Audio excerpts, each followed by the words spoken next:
Nation Army couldn't hold me back. They're gonna rip it off, taking their time right behind my back. And I'm talking to myself at night because I can't forget. Back and forth through my mind behind a cigarette.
Be careful what you wish for, Parker.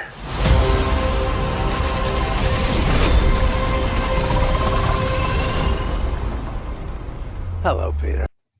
What's up, guys? Welcome back to the multiverse of movies. I'm your host, Isaac, and I know this stream has been delayed so much. I originally planned it for Monday night, but I was just so busy the last couple of days. I've been, on Max's stream a lot recently. I'll admit there's been times I just prefer going on Max because I don't have to worry the pressure. Typically when you're the host, you have the pressure of bringing the topics, getting people together, and all that. But I'm here tonight. It's a late night. I think this is the latest I've ever streamed. In fact, I wasn't even planning on doing this, but I'm like, hey, you know what? I've yet to cover the Oscars. There's so many topics happening today. I'm gonna read some of the chat. We have Geek Studios in the building. He says, "What's up? What's up, Geek Studios? Thank you for being here." Donovan Martin says Ezra needs to go. We will talk about that later because I uploaded a Moon Knight review. I uploaded a Ezra Miller video tonight. So tonight's been a busy night for me. Then we have Mando Man. He says, "Hey, when does it start?" It starts right now, man. But before we get into everything, I do want to welcome a guest. At this point, he's the guy who's broken the record for most appearances on the multiverse of movies besides me. Let's give a warm round of applause to the one, the only, oh my DS 22 or 23. I forgot what number it is. Eddie, how are you today? Yeah, to be fair, it's just all my ideas. The numbers are just, I'm gonna keep adding it every time I obviously age and shit. I can't wait till it gets to 69. I don't think I'm gonna be a YouTuber for that long. Wait, so you're just gonna add on like every year? Yeah. Oh, that's a nice way to keep up. In my mind's eye, Kenobi. Kenobi! I had to play the clip. I don't know what that has to do with anything, but okay. I don't know. I just like playing that clip randomly. But before we get on to the rest of the stream, here's a special message from Reverse Isaac. Attention, everyone in the multiverse of movies. It is I, Reverse Isaac from Earth 69, coming to you from my world to tell you that I will be conquering your timeline. I will be conquering your multiverse. But before I do, I want to ask each and every one of you to please smash that like button, hit that subscribe button, and turn on the notification bells. That way I'm looking at you, all you fellow subscribers or non-subscribers or wherever, or even all you guys on the Spotify podcast. I'm asking all of you to subscribe and turn on the notification bells, so that way you can be notified of future content on the channel on the multiverse of movies, because sooner rather than later, I will be taking over your timeline. Back to you, Earth 1 Isaac. And then we have Hello Humans. He says, Isaac, what's up? It's Tate. Tate, if you want to be on, please message me on Twitter so that I can send you a link. Because I know you asked me on Twitter. So please message me so that way I can just like quickly send you the link. But anyways, let's continue. Patrick says, hi, go bed. Barry Keegan Joker, I love and I agree. Oscar, Jim Carrey. Oh, I haven't even read what Jim Carrey said. But before we get into everything, Morbius is coming out tomorrow. And I think it's appropriate that we look at some of the reviews on Rotten Tomatoes. I know Eddie has made a video today already on the Morbius reviews. I've yet to read. I only saw 3C Films review on it, and I saw Sean Chandler's quick out of the theater review. I'm gonna read some of them. I am gonna watch it tomorrow, so expect tomorrow night. I will do a quick non-spoiler review for Morbius because I was actually being told by a lot of people who are subscribed to me that they're not planning on watching it. So I guess we're gonna get some viewers on that. But before we get into anything, Eddie, are you? I know you've read most of the reviews, I believe, at this point. What do you think about the reviews so far? To be honest, I expected it for people to call Morbius trash. It is what it is when it comes to this. There was no really any hype for this movie. Like I said, I'm really not surprised. In the box office, I might think it might be low as well. Who knows about that factor? But I expected it from the critics. The audience, I don't know. It might be mid as well. I mean, obviously the critic score is horrible, but I think the audience score might be mid, like 60s, or early 70s and stuff like that. Look, if it's a good movie, it's a good movie. I know Grace Randolph says it's good. She doesn't care, but Mhm. I guess I the funny thing about it is too that she put a review up for Moon Knight. I think today she said it was garbage, not garbage, but she just didn't like it. And I don't know where she's saying this is a good movie. I'm like, I don't know what kind of reverse BS is this, but like I said, I like Jared Leto. He's a good actor. It's just that I just don't know what to say in terms of this movie. Like it's a Sonyverse. I really don't like it. I want it to end. People are calling this movie a cash grab too. That has no heart. That's inconsistent. That the post credit scenes are garbage. Obviously the Michael Keaton factor in the movie. They use him for marketing all that bullshit, but he's not gonna be in the movie. Only the post credit scenes. Um, yeah, I don't know what to say. Have faith if you want, but no, people definitely don't like this movie. Yeah, I'm gonna hope that I get surprised tomorrow. I'm really hoping for a surprise. Um, I did. I won't talk about the post credits, but I did today on YouTube. I got curious, and I rarely do this. I was able to hold it in with No Way Home. I was able to hold it in with Venom: Let There Be Carnage. Uh, but with Morbius, because I have so little anticipation, I just found the post credit. I'm like, screw it, why not? Um, the post credit is a little weird. It felt. I'm gonna try my best not to spoil it because I know there are people who don't want it spoiled.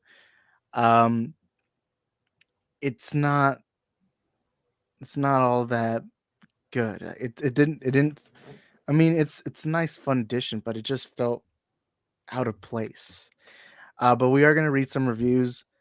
So far after 54 reviews, we have a 19% for Morbius, so it's not looking very good. Let's see some of the reviews. I'll read some bad ones, some good ones. Let's see.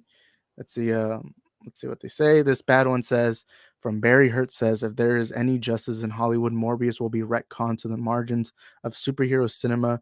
The film doesn't bury the genre alive first. That is, the cinematic equivalence of Murphy's Law is demonstrated by this appalling superhero snooze fest. It's a movie without dramatic jeopardy, originality, narrative coherence, compelling characters, or even or wait, hold on, or a single, even vaguely human performance. Some bad ones. I'll read a few more bad ones and then I'll read some good ones. A bland, competent, and safe superhero adventure that seems destined to be forgotten before its end credits finish rolling. Then there's another one. It says, without say, someone like Tom Hardy embracing the weirdness of the character like Venom, it's tough to find rooting interest or muster any excitement for the vampiric Batman.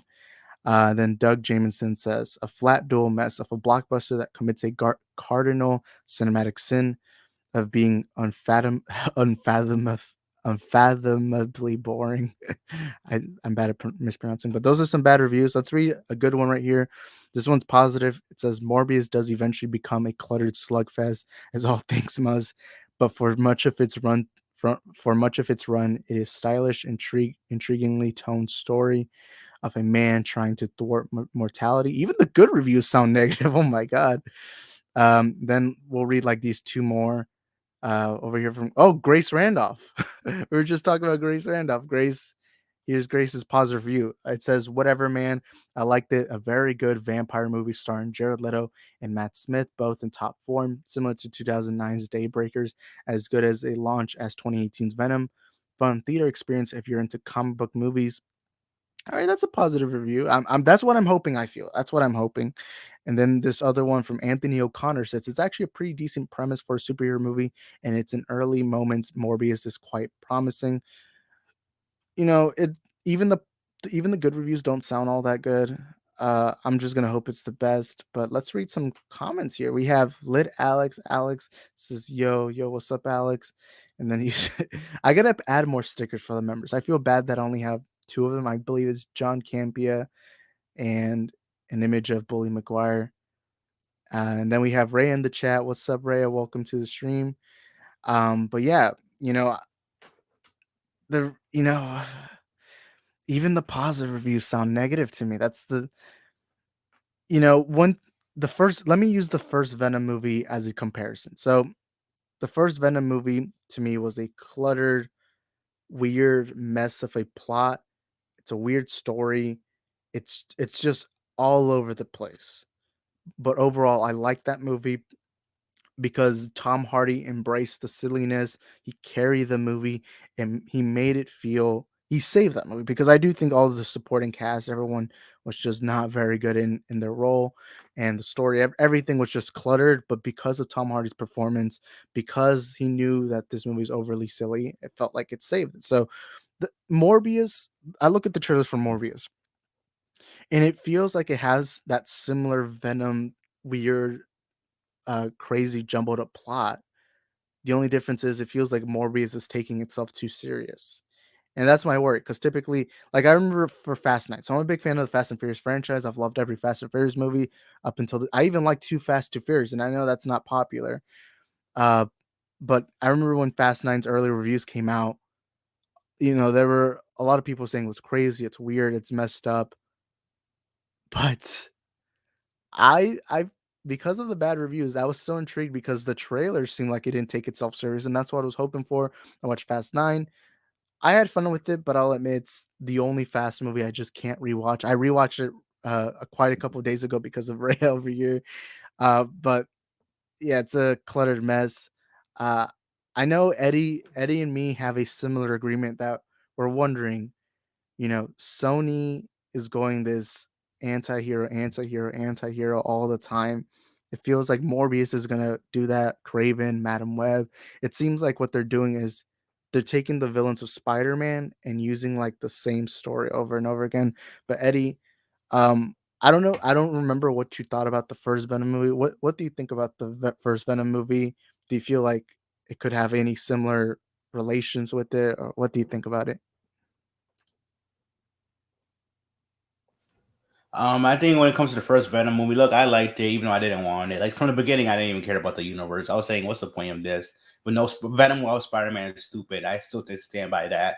Um, Look, the audience likes the movie. The critics did not, and the movie made over 800 million, so it was successful. It's just like I said, I don't know how to feel about the Sony verse, especially the first movie in it.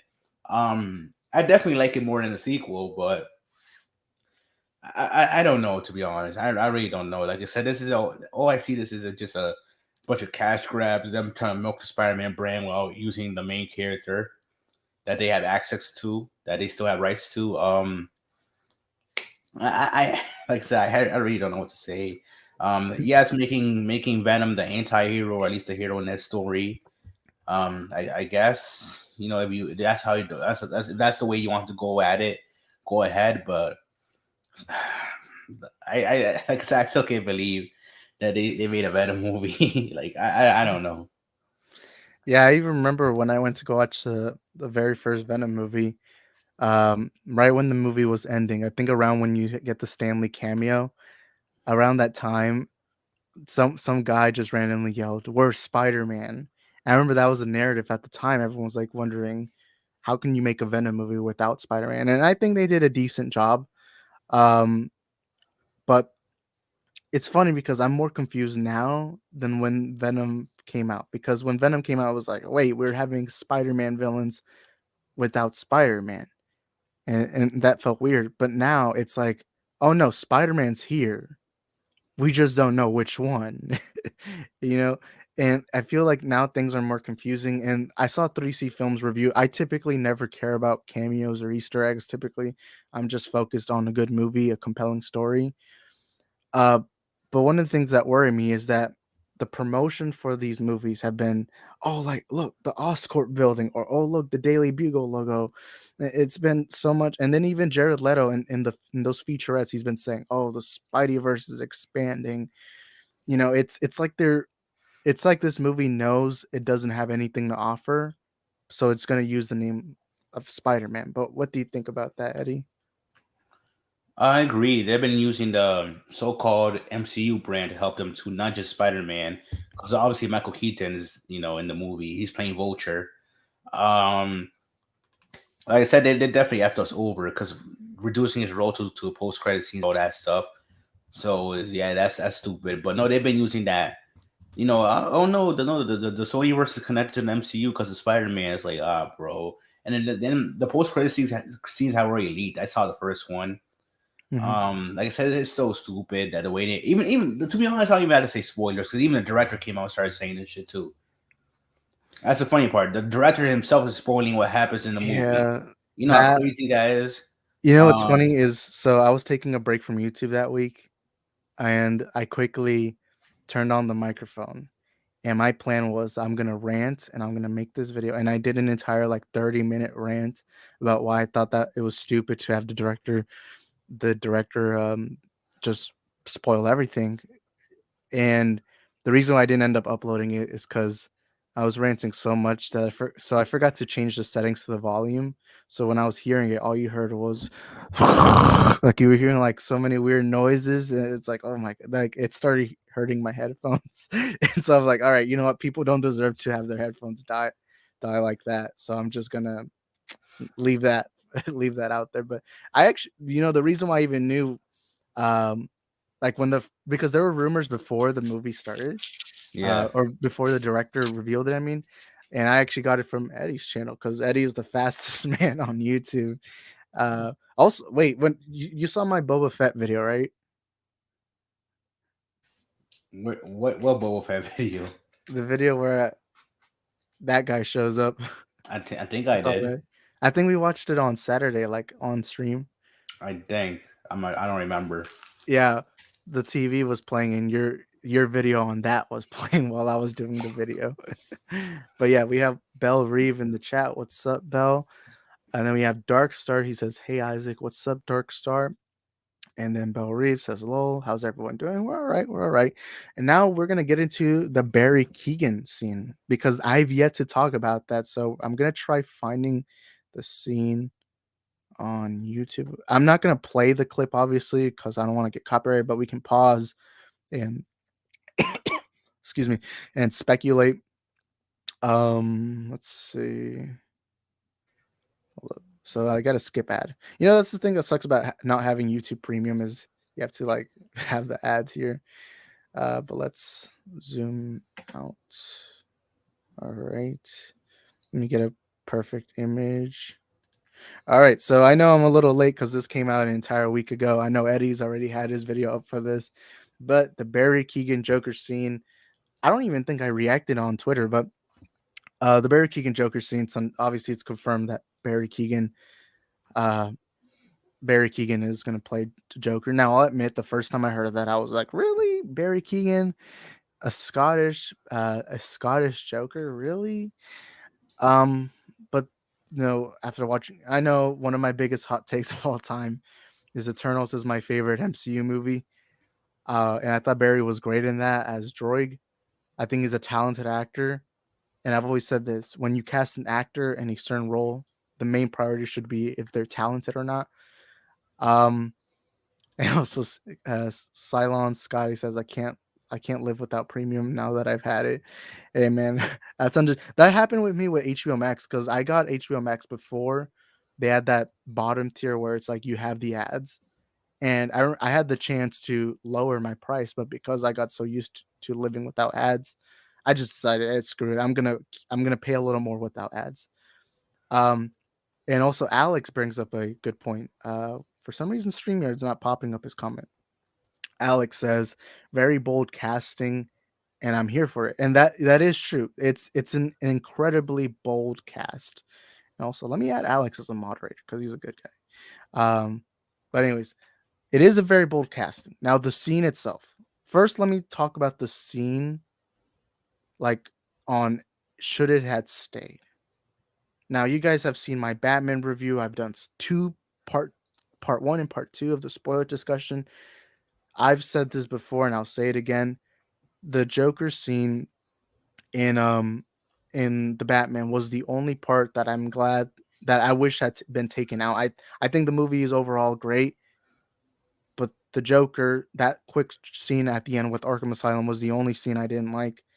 And seeing this deleted scene, I'm glad it got deleted for a couple of reasons. And also, I see Tate in the back room. I'm about to bring you in. Let me just quickly finish what I'm saying, and that way we get your thoughts on it. And also, Antonio's in the chat. He says, "Damn, late stream." Yeah, this is the latest we've ever been. I've never done a late night stream. And then he says, "What's up, Isaac and Eddie?" But anyways, the scene itself, I think it's a good scene. Barry Keoghan's acting is great. I love that Joker is incredibly intelligent and he knows what to do in this moment. Clearly they have history. They seem to know each other. He even referenced that it's about to be their 1 year anniversary. I like the scene, but I'm glad it got deleted because I felt like it would have messed with the flow of everything. I feel like it wouldn't have matched with the tone of what the movie was going for. So in hindsight, I'm glad that they deleted it. I'm glad because it wasn't meant to be. And also, I prefer it when the Riddler told Batman that he's his inspiration rather than just Joker quickly saying that. And I liked it. But anyways, Eddie, what are your thoughts on this deleted scene? Do you think you should have kept it? Or what do you think about the casting for Barry? What are your overall thoughts on this? I liked it. I understand why they took it out because they would have took away from the Riddler's reveal that he took inspiration from Batman. He thinks he admires him, all that stuff. And the whole Joker in this scene just flat out says that he's an admirer or he's fanboy. So it would have took away, and obviously Joker being in the movie would have took away everything that people would have been thinking about him instead of the Riddler, who was the main villain of the movie. And yes, I know, I saw it that he took the paperclip. That the file had some paper clips and he took one. But I think, look, I like the scene. It was spooky, it was scary, the design's grotesque and weird. I like it. We just like waiting to see in the future because Matt Reeves said even though he was in the movie, and obviously we still saw the Joker in the end of the movie, but here he actually had I mean, probably because of he probably will show up in the Arkham series. So if anything, they'll probably reference the paperclip that he stole. And then, like I said, I don't know how exactly the security is in Arkham. I don't think they have that advanced technology. I think it's just simple locks and chains and shit. So I don't know. Maybe he could just escape like nothing. Who knows? But yeah, it would have took away from the movie. People would have been thinking about him the whole time, so the Riddler as a villain. And like I said, I like the scene. I can't wait to see more. But even Matt Reeves said that yes, even though we introduced him in the movie, it doesn't matter which one, either this 5-minute scene or the short scene we saw in the end of the actual movie. It doesn't mean that he's going to show up in the sequel. So we might have to wait a while. I don't know when it comes to what we're gonna do with the franchise, the Batman franchise. But I'm on board with this Joker. I like him. That's awesome. And Tate, welcome to the stream, man. First time you're here. What are your Hey, thoughts on thank you this for deleted having me, scene? Isaac. Thank you for No having me. problem, man. But anyways, what are your thoughts on the Barry Keoghan scene? Do you think it should have been added, or do you think what are your thoughts overall? Well, I'm glad it was a deleted scene. It, like you said, it would have broken up the flow of the movie. It was much better to completely focus on the Riddler in that movie. Besides the little bit we got a Penguin and all the others, but like, I think because Joker's such a hot commodity with a lot of Batman fans, that it was good that they stowed this particular scene.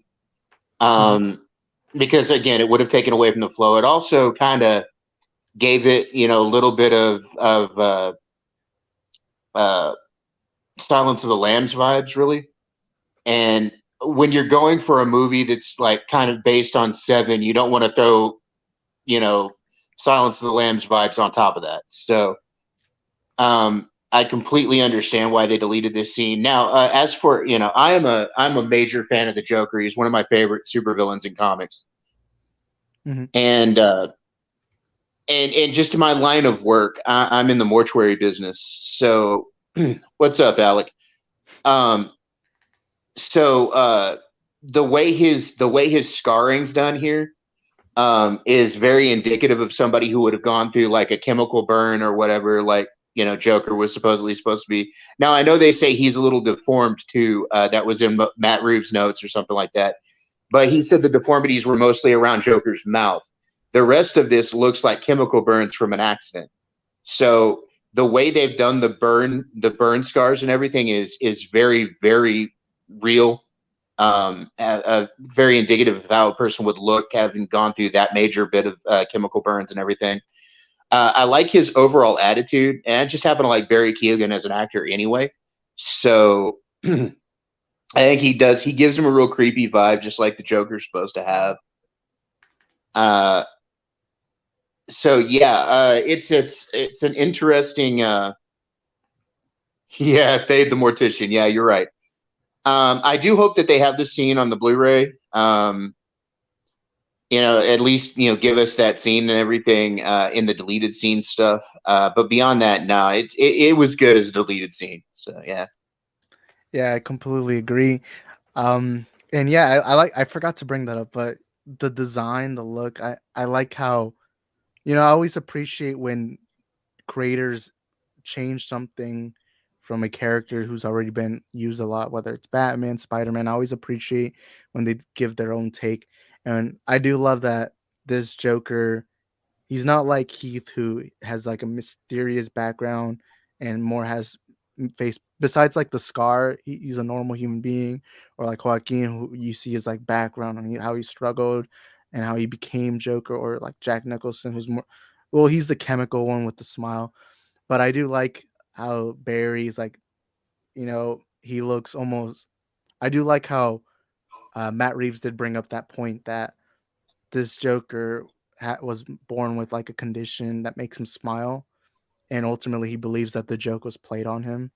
And I love what they're doing. Barry's a talented actor, so to see him play the Joker is always going to be interesting. I do wonder if when he's going to eventually become the main villain. I don't think in the sequel they will, but overall, Well, I do. I don't want to interrupt here, but I was going to say that I think this Arkham Asylum show that they're talking about doing Mhm. might be a good place to showcase him amongst other villains, kind of anthology wise and everything. I think Yeah. it'd be a great place for this particular character. And they don't even have to have him escape right off. Like he could still be that person that Batman goes and talks to, because that builds a relationship between the both of them. So like if the first few episodes or whatever, he just goes to talk to the Joker, hey, help me with this, help me with that, help me see this from your point of view, that would build a relationship between them. I mean, it's already obvious from this scene they have somewhat of a relationship. So Mhm. it's almost like he trusts his opinion. It's kind of weird, but it's almost as if Batman understands him or whatever. And if you know from the comics, Joker was always called the other side of Batman's coin. The other side of Batman. So it Yeah. would be good to see them build a relationship before he ultimately escapes and becomes a problem.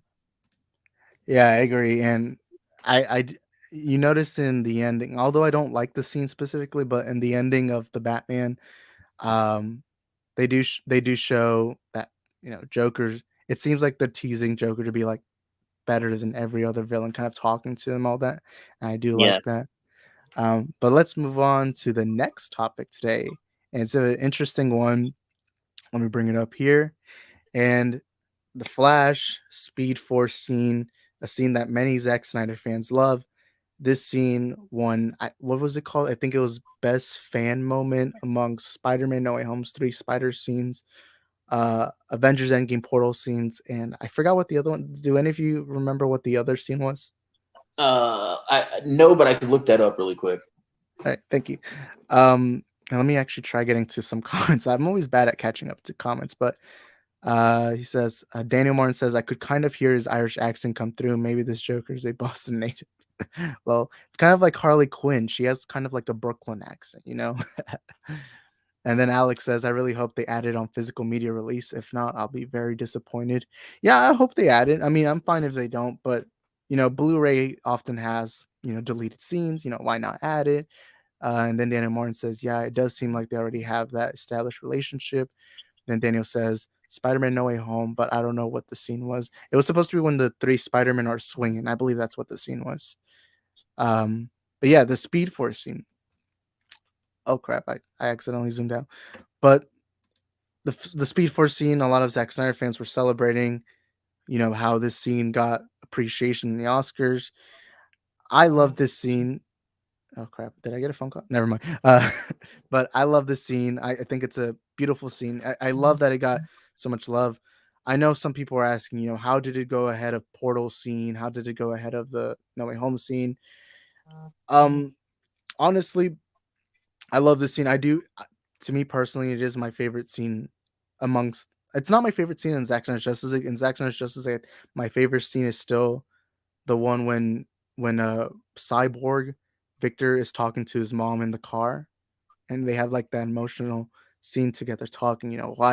Why is dad not coming to my games and all that? But it's still this Speed Force scene is very powerful. I love it. I remember when I watched it the first time, I completely because we before Zack Snyder's Justice League came out, we already knew most of the things happening. We knew Darkseid was going to show up. We knew that what Steppenwolf's motivation was. But I'll admit one thing I forgot was that at some point in the movie, Flash was going to go in through the Speed Force. And so when I saw that, I'm like, oh my God, I completely forgot that's what was going to happen eventually. So I love the scene. I often replay it. The music is done so beautifully. I love how at first you see Flash struggling, he's slow, but then eventually he's catching his flow, and then eventually he saves the entire universe or the entire Earth from complete destruction. But before I finish off, I do want to ask Eddie, what do you think of this scene? Are you glad that it won? Or what do you think in general? I like the scene a lot. I thought it was cool to add that scene. It's the way he did it in the theatrical version. This scene was powerful. Make your own future. All the special effects and the CGI shit looked cool. With reversing time. Like, it was a very cool scene that I never seen before in a comic book movie. I'm pretty sure. The way it functioned in terms of time travel. Um, but look, it was a dope moment. I don't think it deserves. I mean, yeah, it doesn't count as a real award anyway. But still, it's like, I don't know. I I think the know three. it's a little fun. I think the three Spider Man was cooler, or the Avengers assemble shit. But um, no, it was still a great scene. Either way, I'm just saying I prefer that. I thought it was gonna win too, but whatever. Um, but no, it definitely showcased a powerful moment for how powerful and a powerful moment for the Flash in this movie. And like I said, they won because of him. Going back in time and letting Cyborg connect with the Unity or whatever the hell that's called. But yeah, that's pretty much all I have to say. It, I mean, yeah, I was gonna say something about real life, what happened, but never mind. But before I go into Tate's thoughts, Alex does bring up. He says, "Okay, people are mad that Zack Snyder's Justice League scene won, but they all had the chance to vote." My response to that is honestly, it's just a fan award. Honestly, we should just have fun with this. I know some people were. I'd be fine with whatever scene won. Realistically, I am a little more proud because look, the Zack Snyder. I'm biased towards the Snyder fandom. It's the fandom that I love the most because Zack Snyder's Justice League is my favorite movie of all time. I love Snyder's DC trilogy, so I have a soft spot for it, kind of like a little biased. But Dade, what are your thoughts on this scene winning? Did you love the scene? What do you think in general? Well, being a Snyder fan and not a toxic one, mind you, um, uh, as Eddie could probably tell you, he's heard me before. I'm pretty like middle of the road when it comes to DC stuff. I don't kind of judge anything, but I love this scene. It's very well done. The special effects are great. I think it was a well put together scene. Now the other scenes were the portal scene from Endgame, the three spiders, a scene from The Matrix was the other one. So this one overall, I mean, like I kind of leaned, to be honest, even though I'm a Snyder fan, I leaned a little bit more towards the Three Spiders because I was very nostalgic about that movie. But and that's the one I voted for, to be honest. But this was a good scene, and it did well. I mean, it won out fair and square, and that was great. You know, I think that it was kind of a nice nod towards the Snyder people. You know. Yeah, it was like a nice little. It was just nice because, one thing I felt was, just literally 2 years ago, if it was at a point where it felt like this would never happen. We would never even see the movie, and Well, to see it at the Oscars, it does kind of put all those people who said it was never going to happen, kind of on their haunches. And even though it's not a statue, it's still an award. It's still an accolade, and it's still something that Zack Snyder can hold on to and be proud of. yeah, and it shows him that the fans really did care, for all of his goodness, hard work, and everything, and especially with the tragedy he went through. I think it was good that it won, and I think it was good that Army of the Dead won too. So, oh yeah, I forgot about Army of the Dead winning. But yeah, I would have been happy. Did you see Emmerich's face in the crowd? That was classic. Oh no, I haven't seen it. I'll probably search it up right now. Let me see. Was it like a Emmerich just kind of gets this dead look on his face. Let me see if I can find it. Hey guys, don't you know that WB won 7 Oscars same time? Oh man, that's great. And I was happy that Dune won all those Oscars. I really was. Well, I love Dune. First of all, I'm an old guy, so I read the Dune novels back before the '84 film even.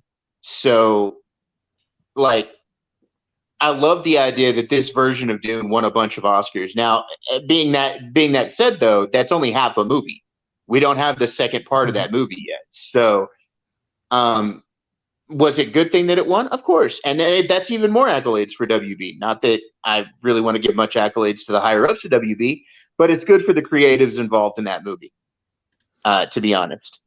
Just remember, it's not, those awards are not to award the corporate guys. Those awards are to award, you see, his look is just, Emmerich's just like, I am not happy. This was not how it was supposed to happen. This is a villain origin story right here. I agree when it comes to people saying, it is funny his expression. Obviously, he probably didn't expect that. But I'm not gonna lie. I don't like Toby Emmerich, but I'm just saying that I don't agree with people saying he's shivering now or he's scared, because obviously WWE won all those Oscars, and obviously they're physical trophies. They're not a fan thing. But not to sound like an asshole, it's the truth. But well, yeah, I mean, you can be objective about it. What I was trying to say though is like yes, in some ways they do benefit the corporate guys there at WB, but remember who those awards really are for is the creatives involved in those movies. Okay.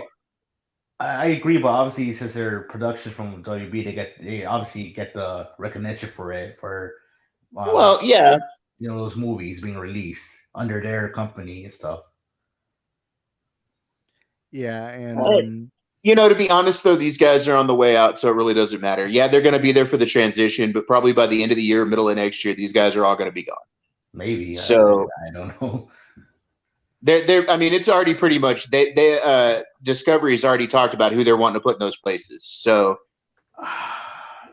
probably Emmerich is out. Like I said, I don't think. I think he definitely going anywhere though. To be honest. Hell, Hamada's probably gone. Hamada's on the way out, probably too. Sarnoff's definitely on the way out. Emmerich's on the way out. David Zaslav did mention Anna Sarnoff, Jason Keeler, or people like that for them staying during the transitioning, and Well, you they know, all of them. To be honest, City, all of them are going to stay for the transition. That's pretty much a given. Okay, you and can't just dump all those jobs on new people like that. Okay, this transition is going to take 6 months to a year to finish. So and yeah, they're going to be there for the transition, but these guys are eventually all going to be gone, yeah, whether this year or next year. but then people said there's a difference between WB and obviously Warner Media. Like, those are two separate things under There's Discovery. there's still going to be a whole lot of change, one way or the I other. think there'll be So, change, but I think like for the only people that care about the DC side of WB, that I don't think those people are going anytime soon, in my opinion. Yeah, and I'm glad that Thade, I forgot how to pronounce it. it fades. So yeah, you Thade. pronounced it right. All right. I'm glad you brought up Dune because Dune did get a lot of recognition. I've never read the books, nor did I watch the old series. Uh, but I watched Dune.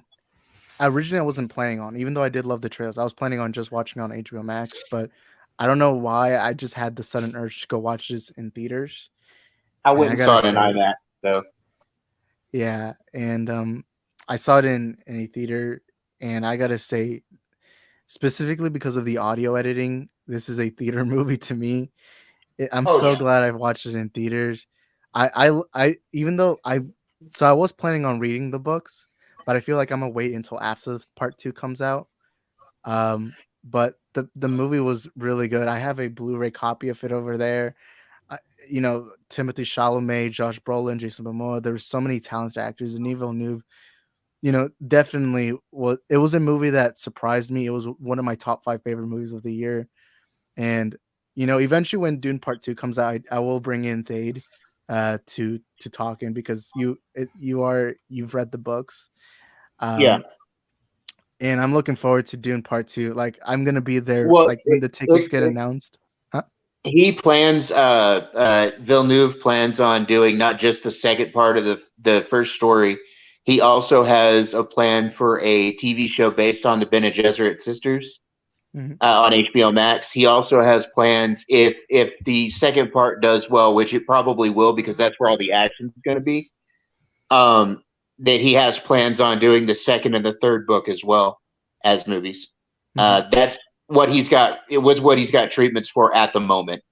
Um, but he plans on doing a couple of like HBO Max shows and a couple more movies just so far. So I mean, he's pretty much guaranteed at least the HBO Max show and the other part due to those Oscars. I can guarantee you that. Yeah, I know they. Honestly, I really so Denis Villeneuve has shared that he wished that they had just announced it. Like, so, like when they did Lord of the Rings trilogy, they already had planned that this is when they're going to do the next movie and the next movie. And Denis Villeneuve did share that he wished they did that instead of because what Warner Brothers did instead was they waited to see how the movie would do and then they greenlit part two. I really wish we did get greenlit so that way the next year we could see it, kind of like what they did with Infinity War and then Endgame.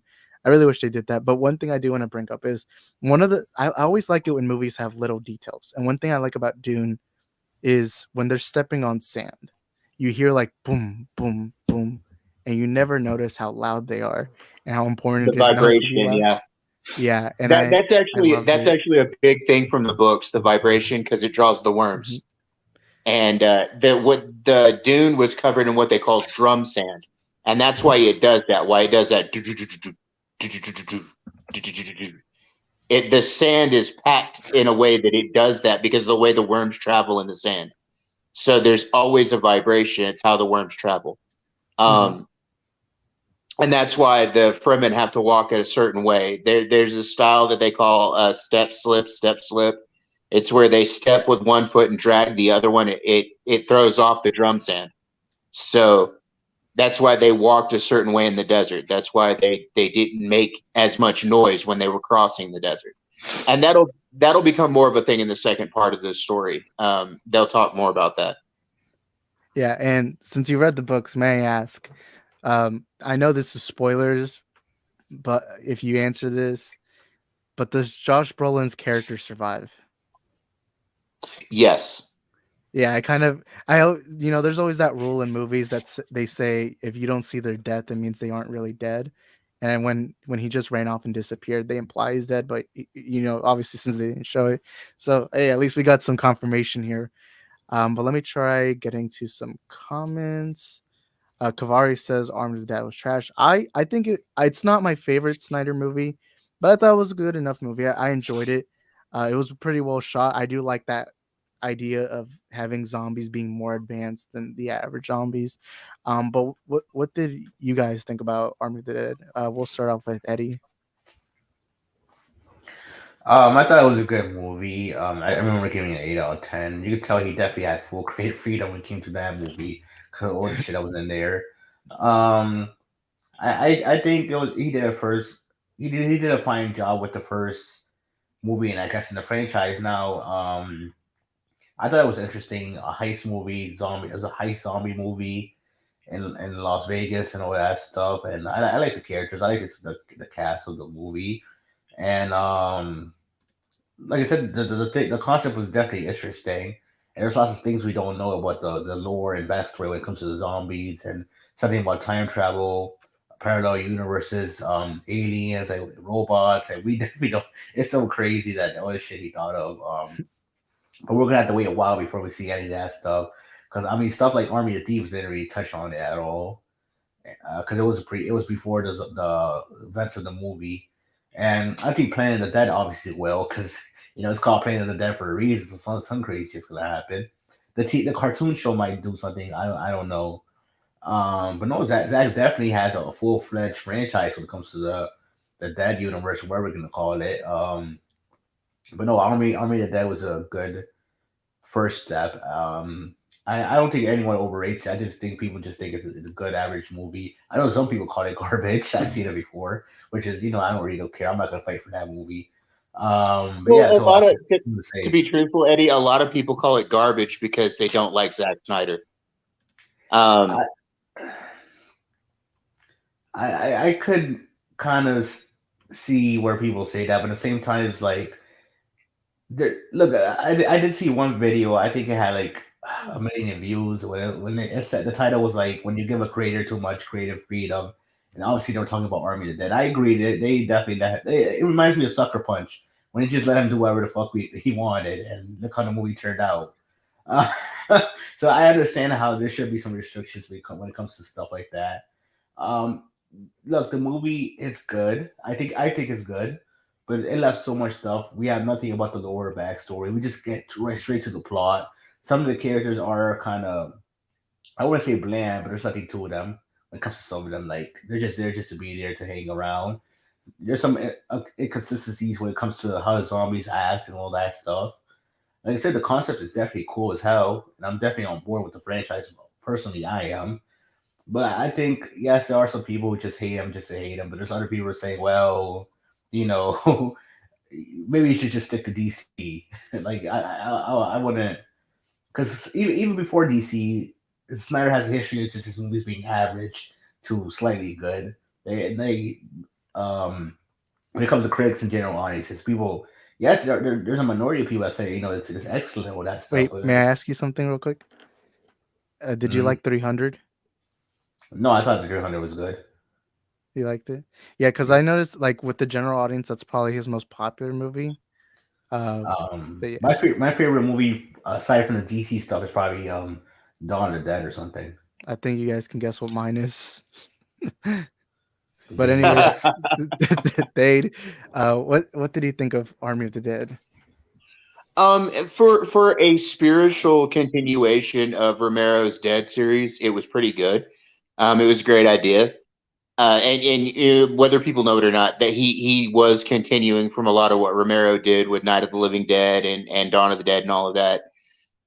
He was meaning this to be a continuation. Um, he followed a lot of Romero's tropes, but he also expanded on it, like Eddie said a little while ago. He kind of gave it his own. They gave him a lot of creative freedom on that movie, and I think he did well. It was a good concept. I would like to see where he goes with it. Of course, I'm always a stickler for zombie movies. I'm a horror guy, for. for the most part. So yeah, I mean, I appreciated it. It was pretty good. Again, I think that a lot of Zack Snyder's movies get hate just because it's Zack Snyder. I love the 300. You mentioned the 300 earlier. About the only Snyder movie I haven't liked so far has been Sucker Punch. I'm not I really agree fond. with that. I'm not really fond of Sucker Punch. Not that it was a horrible movie or anything. It's just it's not my cup of tea. So, like, No, I was going to say this. What's crazy that that's Owl movie was kind of good too. The CGI Oh, I Owl like that movie one that was too. kind of good too. The Owls of Gahul. I was oh surprised he yeah, that directed was it. a good movie. Yeah, the Guardians of Gaul. Yeah. But I think I agree with Eddie though. Like my favorite Zack Snyder movie, with the exception of 300, has got to be Dawn of the Dead. I love Dawn of the Dead. I did like his remake. It was amazing, and he kept the theme of the original, like the whole consumerism, not the consumerism, consumers are zombies kind of theme that the original had. It was a great. He did it well. It was a great update. Yeah, and Zack Snyder likes filmmaking. You know, not many directors can really ever say that they have a winning record. And Zach has one. To me, at least, of course, it's subjective. To me, the only Snyder movie I don't like is Sucker Punch. Other than that, 300, Watchmen, Dawn of the Dead. Obviously the DCU trilogy. To me, it's Zach. What he's done has been stunning. Army of the Dead, I'll say, is not his best, but it's good enough to me Not at least. BBS, Isaac. Retract what you said. I'm sorry, Eddie, but Batman has to kill. No, I'm just kidding. Actually, I want to ask Thate, since you are a Snyder fan, what did you think of Batman killing in BVS? Okay, I have never been. Look, I'm a comic book fan, like mainly. I've been reading comic books since I was 6 or 7 years old, and that was back in the 70s. So I have never, and I've also read some of the old stuff. And before the Comics Code Authority, and I was talking about this earlier on a Batman stream. Before the Comics Code Authority, Batman killed. Batman also used guns. It was only when the Comics Code Authority came along and they were trying to do the whole Robin thing and everything that they tamed Batman down and gave him the moral code and everything. So I have never really had a problem with it. And to be honest with you, most of the live action Batman have killed. Keaton threw people off of buildings. Christopher Nolan, Christian Bale's Batman killed. So it never really bothered me that he did. It's that hyper gritty realism sort of shit. So I mean, it's like, okay, cool, whatever. It doesn't matter to me. I'm not bent out of shape about it, but a lot of people do get bent out of shape about it. Like they hold that Batman doesn't kill morality to like a T, and that's the most important thing about him, and it's not. It's just by my opinion, being that the way that he was writing the story, I don't think it really takes away from Batman in any way, no more than the characterization of Superman takes away from that Superman. It's just a different. It's just a different shade of looking at it, I guess. Yeah, I always like trolling Eddie about it because I did like a 2-hour stream like a year ago, going through everything as to why I'm fine if Batman kills, and you summed up a lot of it. But what's up, K-Dots? How are you doing, man? You troll. You're not gonna ask me the question, you troll. Well, I first wanted to say hello at least. But what are your thoughts on Batman killing? Sir? I'm all right. Hello? What's up, Eddie? Wait, you want me to answer the question or Yeah. Okay, so this is my thing, right? And there's so many factors to it. I'm okay with seeing a Batman kill, but it depends how you're doing this adaptation. The reason I was so against it for BVS was because you're trying to build a universe with it. If BVS is like a one-off movie, it's just one-off, you're trying to do a special take, go ahead. All right, it's not going to be relevant again because you're not trying to build a universe, you're doing a one-off movie and keep it pushing. But also this too. Batman's consistent. Batman's consistent for the most part. And I know if Batman was to ever become a killer, best believe he's not going to let Joker be alive. And when you watch BVS, right, then you get to Suicide Squad. And BVS Man Steel's 18 months apart. That's like a year and a half. You're telling me for a year and a half, Batman never ran into Joker and hasn't killed him. Because that's when he was killing between those 18 months. Like, it wasn't just random. So I was like, if you're going to do it, Batman got to be consistent about it. That's just what it is. He got to be consistent. Ain't no way Joker's going to be alive and Batman's killing him. I'm sorry. That's going to be the first person who's going to go kill, then probably Bane. Honestly, if you have Batman kill, that's the worst thing you can have happen. Could I add something to what I was saying earlier? It's something I thought of when SSJ was saying what he was saying. The only Zack Snyder DC movie I really wasn't all that fond of was BVS, and why I wasn't all that fond of it was because they tried to stuff way too many storylines into that movie. Yeah, it was highly congested. See, what they were trying to do was they were trying to do Death of Superman, Funeral for a Friend, Trinity, and a whole lot of elements of other things, and it was just too much. Like, that movie was bloated quite a bit. I'm glad, because they could have actually split that movie up into 2 or 3 different movies, and it would have been a hell of a lot better. But I understand that he was very limited at the time. They were already starting to choke him off back then, you know. Yeah, Zach was like, they were telling him, "Hey, could you add in Batman into this?" And honestly, yeah. I think, and from WB and Zach's perspective from both of them, if they made BVS just a one-off movie, it would have been better well received. Because I think the issue people had was what they're trying to build with. Because that's another storyline I missed. They tried to add the Dark Knight Returns into it too. So right, and that's the thing too. Like, the Dark Knight Returns. I understand. Let's say someone wants to adapt it and they want to change some stuff out of order, blah blah blah. But if you're trying to build like a cinematic universe, you can't have the Dark Knight Returns story come before even Batman hasn't even formed with the Justice League yet. You can't have the Dark Knight Returns come before Trinity. You can't have the Dark Knight Returns come before the Justice League. Yeah, you know. And look, if you adapt it, you can make whatever changes you want. But the story just doesn't work before that. It didn't work in the way Zach did it. It just doesn't work that way because it's like taking. Well, and again, that wasn't all Zach's fault. That was a lot of Warner Brothers interfering. Yeah, I'm not saying it's all his fault. It's the writers, Warner Brothers. Not saying it's just his fault. He has fault too, just like everybody else has fault in the situation.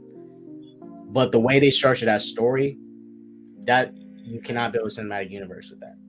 It doesn't add up.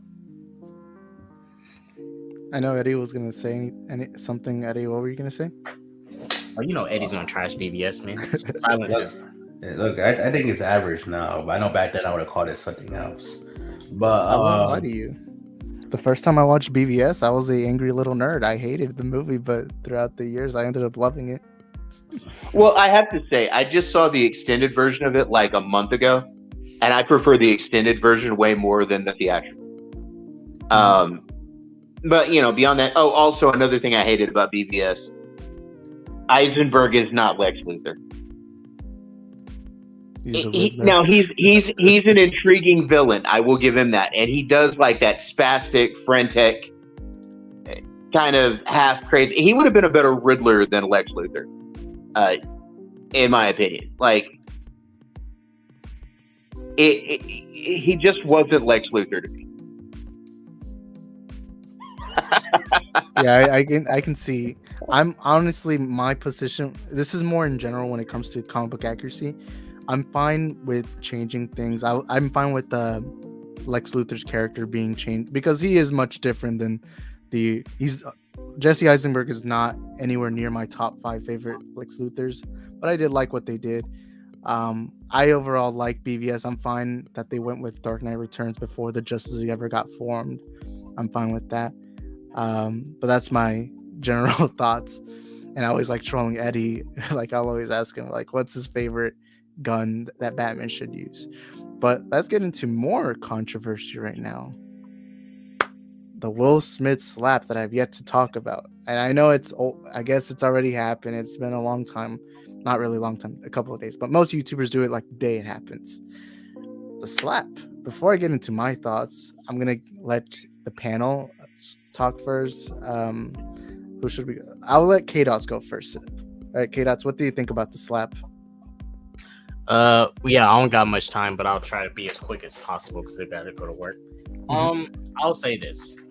As far as the slap goes, right?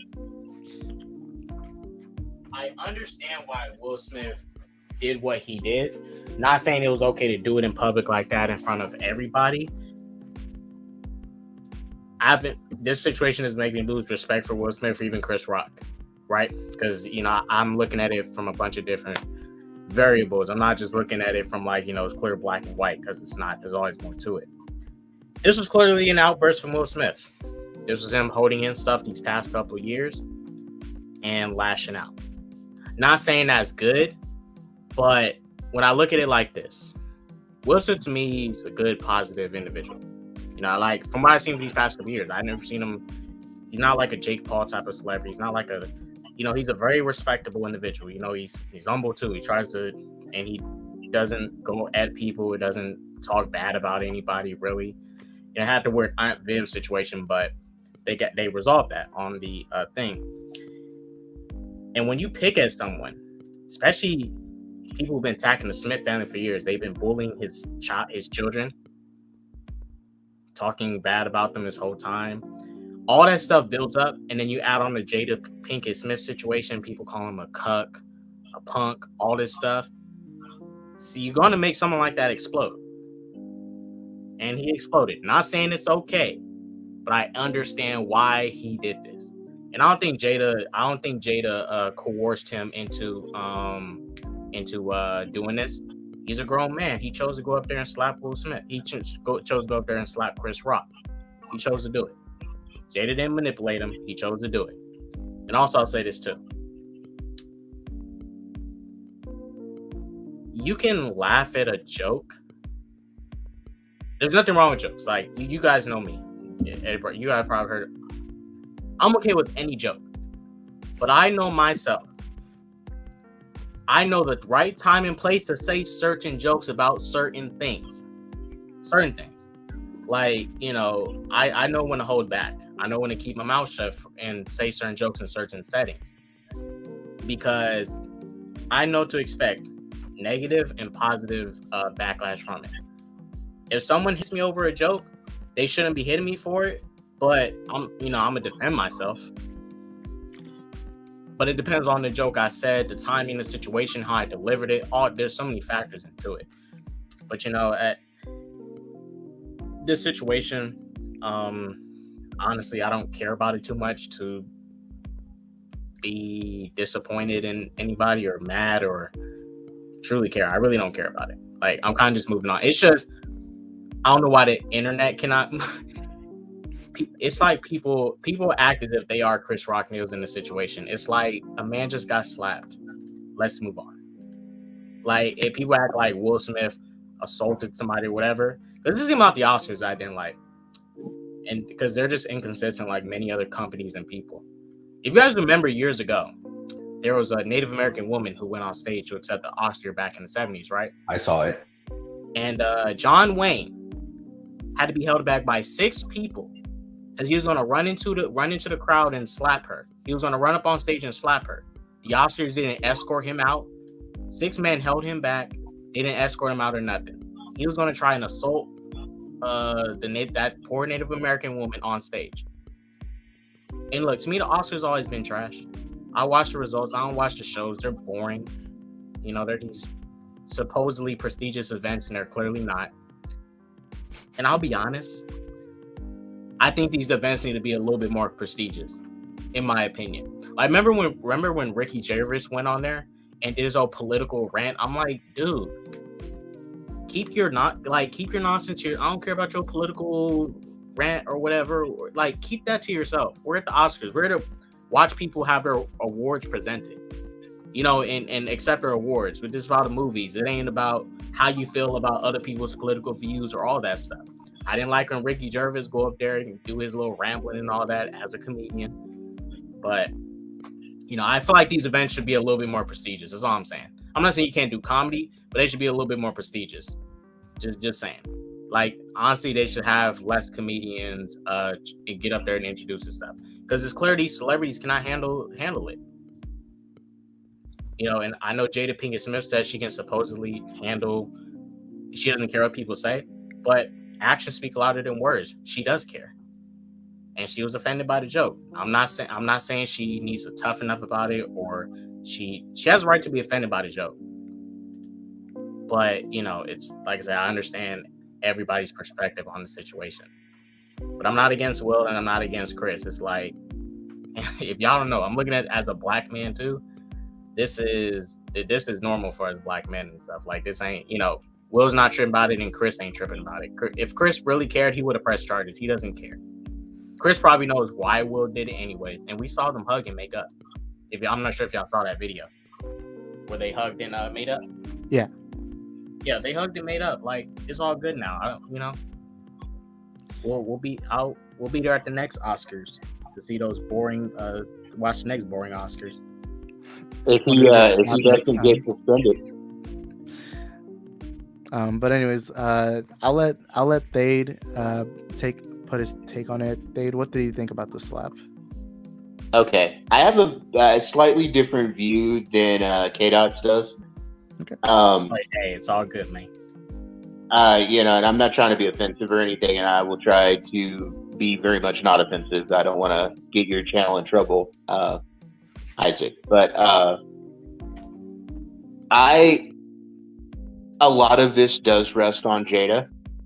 And I say that because I've watched the Red Table videos where she's talked about how they have an open relationship and everything. And if you pay attention to body language, Will's been going through some bad stuff, and a lot of it can be laid at her feet.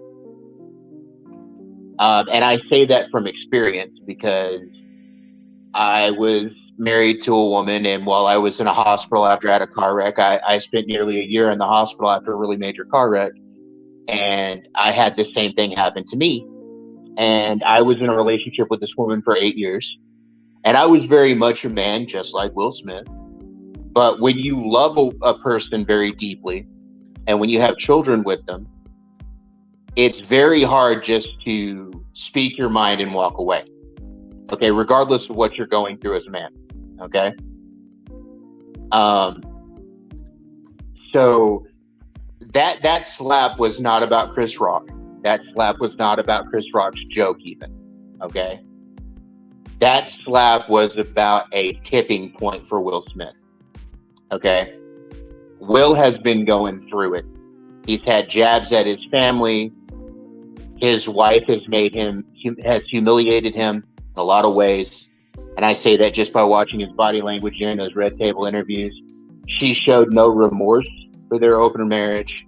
He just basically has to eat it and be happy with it.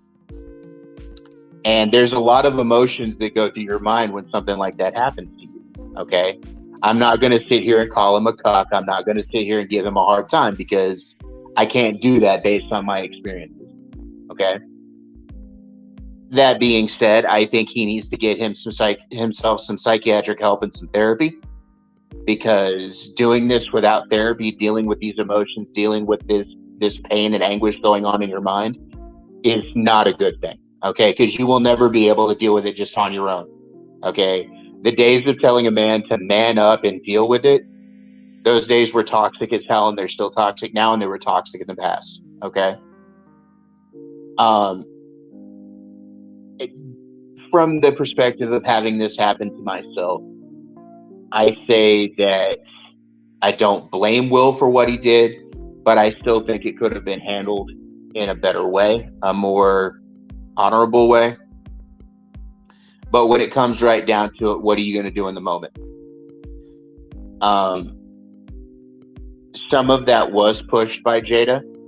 Some of that was just pushed by the fact that Will doesn't know how to deal with his emotion. There's been a bunch of stuff about his father and how he grew up. And, you know, this was in Will's own words. He talked about when he was a kid, he was afraid of everything. He was a coward. And a lot of it went back to his dad. And when you have been abused most of your life by somebody that's supposed to love you and guide you, and then you fall into abusive relationships as an adult, it's very hard to express your emotions. It's very hard not to. It's very hard not to explode and go off and do something stupid. However, because he did what he did at the Oscars, he's facing possible 3 years, up to 3 years of suspension, and or possibly being expelled from the Academy totally. And if that happens, he is in a lot of trouble, because if you get expelled from the Academy, it's very hard to get jobs. It's very hard to book gigs. It's very hard to do anything. And then if he tried to fall back on his music, well, because he did this at an award show, what if they say he can't be in the Grammys? What if they say he can't be on the Emmy show because of this one incident? I mean, a lot of things ride on this incident and what the Academy decides to do on April 18th. Well, see, that's the problem, Supermania. He's already been a meme. That's what his anger is about. It's about the memes that people have wrote on him since his open marriage with Jada came out.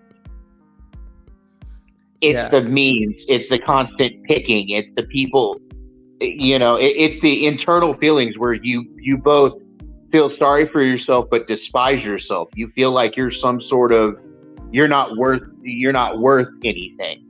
It kills a lot of your self-worth. And that's what he's going through. It's the loss of self-worth.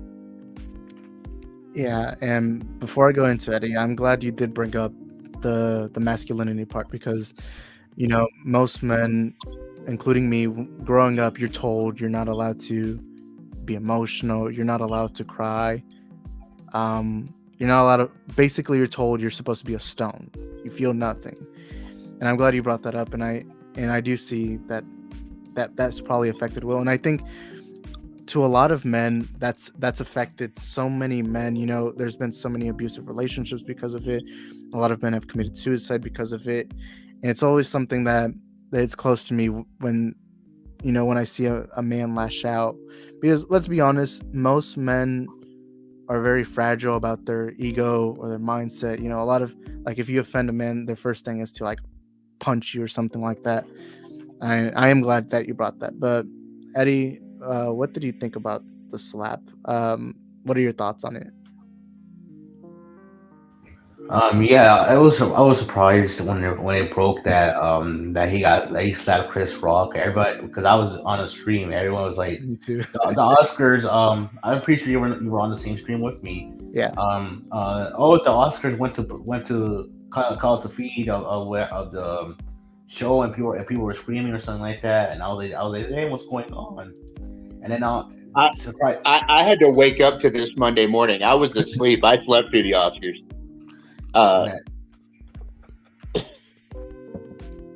Yeah, and Eddie, continue. Yeah, and surprisingly, Australia didn't censor it, so they actually showed it, and people were recording it. But Will Smith slapping it. It was Australia, Japan, and the UK were the three places that people got those streams from. Yeah, then Will Smith saying back down and saying, get her name out of your effing mouth, swearing, all that stuff. During the Oscars, where everyone could hear it, and obviously the slap was the biggest thing. But no, I get it, the joke. He probably didn't like it. I mean, she. I'm pretty sure even I think Chris Rock said he didn't know or something like that. Even though I don't. It's bullshit, I think, in my opinion. But even with that, in the same, because how sometimes they go and interview like celebrities that are just going inside to sit down and all that stuff. I'm pretty sure she was one of them. She was talking about the condition she had too and everything. So it's like, damn, how did you avoid that? But if that was a real problem, like I said, I don't know about any of the other stuff that people were saying. Well, it has to be something else with him, like what he's sitting with. Like I said, if it wasn't a joke, then I don't know what it was. But no, I didn't think he had to do that. I mean, I would have been talking shit though. If that was me, I still would have said something. And if something has to happen privately, we have to fight privately. We will. But no, I think it was. No, I do think it was unnecessary. I'm surprised because Chris Rock. Yeah, I guess they are friends, but Chris Rock doesn't really seem like a person to to just get mad and not do anything about it. But I guess he wanted to show class in that moment. No, that joke was stupid though. It was stupid. It was a stupid ass joke that he said. And like I said, Will Smith has showed some stupid ass actions, and so I guess in a way, even though one is worse than the other, I guess they both cancel each other out. I know it was Will's. The funny thing about it too is when Will won the Oscar, he was all a speech about love, and he was crying, and my head was like, damn, they just smacked this guy like that all that time ago. But I said it is what it is. People are gonna keep talking about that for a while. There's so many memes. That shit broke the internet. You'll see clips on YouTube, on Twitter. That definitely. There's still people to this day. And surprisingly, the Phantom Menace people are making like double-digit videos about Will Smith and all that stuff, which is weird. But I guess they're grifting off the slap. But I guess he has to wait to sit this shit out. The internet's gonna be the internet. Yeah. Let me give you guys my thoughts. This is the first time that I do a video on my thoughts. So I'm glad that they did bring this up. Clearly it wasn't just like some people don't know, but some people are making it out to seem like it was just that he got mad at the joke. When in reality, I do think this was years in the making. This was like something eventually broke, because part of humanity is, sometimes we have our rage, our emotions built up, and I don't like judging a person based on one action, because we all do stupid things. I've done stupid things. Everyone here has done that moment. We've done something that we look back and we think, oh, I shouldn't have done that, Now, and I think Will is gonna have that moment. So I do feel sympathy towards Will. Like, I don't think, like, some people are asking, do you think his career's over? I don't think his career's over. He's a legend. I do hope he learns from this, and I really hope things improve, with his family. I don't really like talking too much about personal lives, but his family life is so public. I really hope things get better for Jada and Will. With that being said, and again, I do want to thank Fade, because he did bring up a lot of what Will is going through. It's tough. With that being said, the one worry I have about this, one thing that really I found confusing is why did nobody stop Will? What I'm gonna assume is that they believed he was just gonna grab the mic and say like a joke or something. That's my assumption. I do think that next year and every other year they are gonna have to do something. They're gonna have to have like a guard there and not let anyone, unless they can. Well, see, this I hate to interrupt, but this is something I brought up before, since this incident happened. This sets a very deadly precedent. Mm-hmm.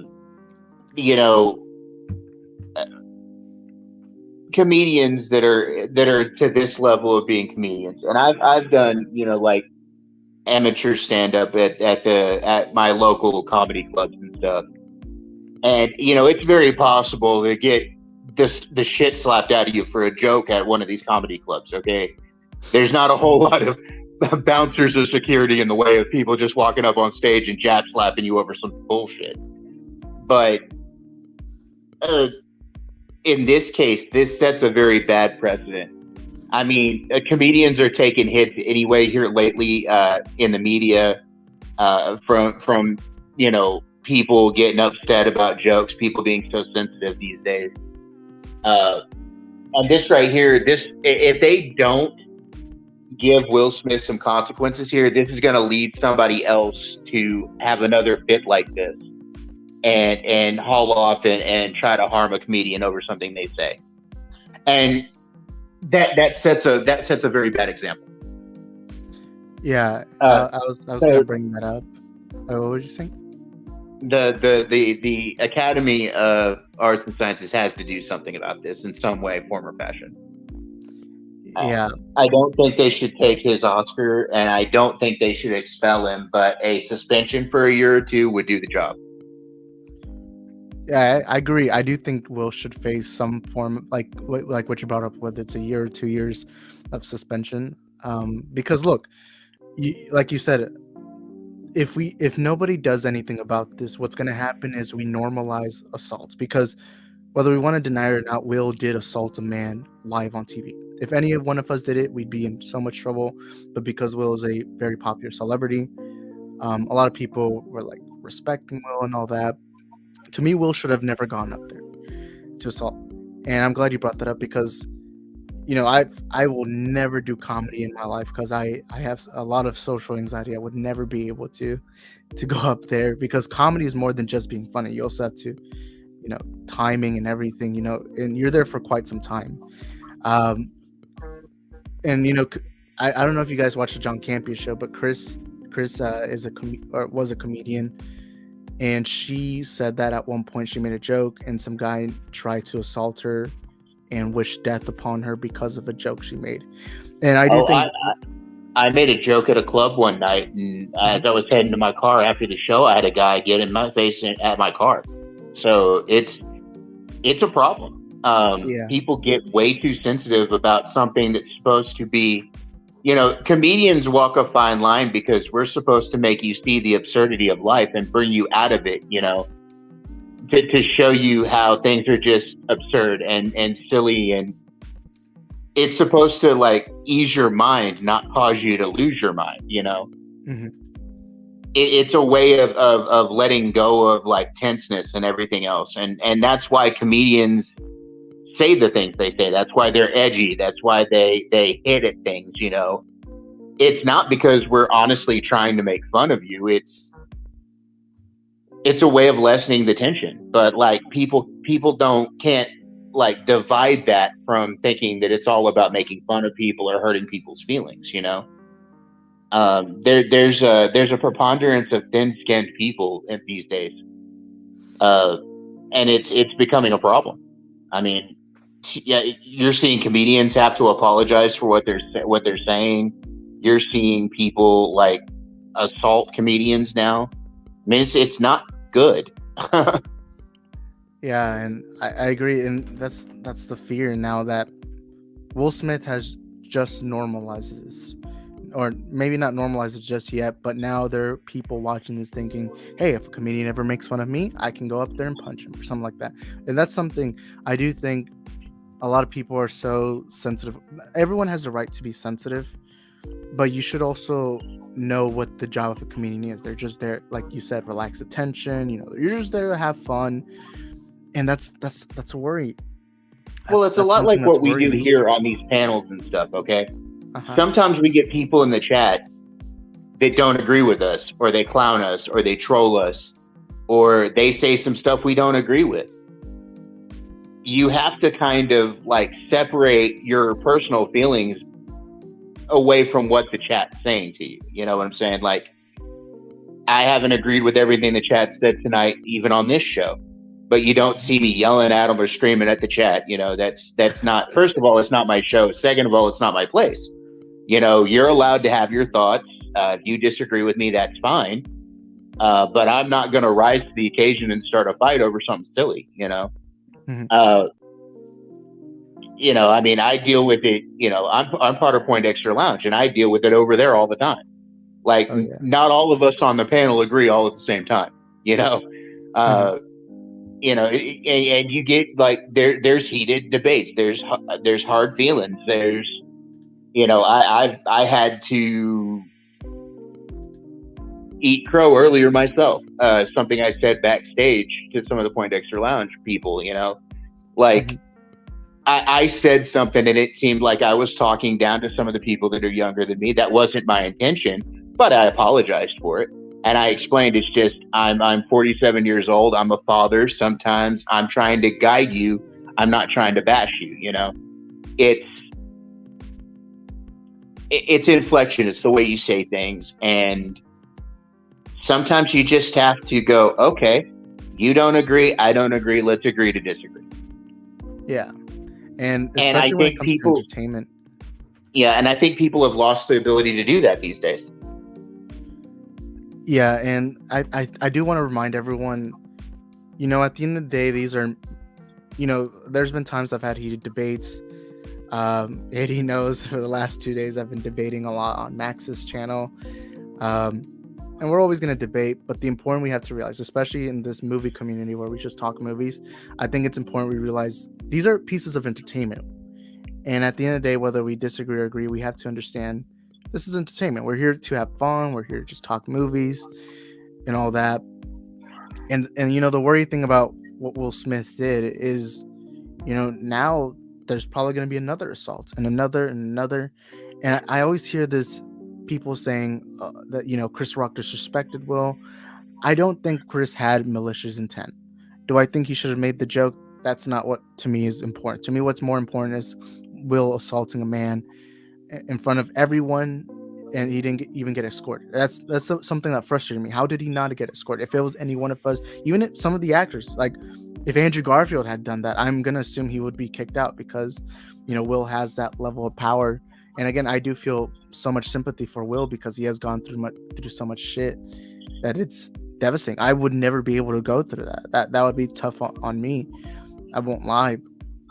And I think at the end of the day, when people there's a difference between making fun of someone and laughing with them.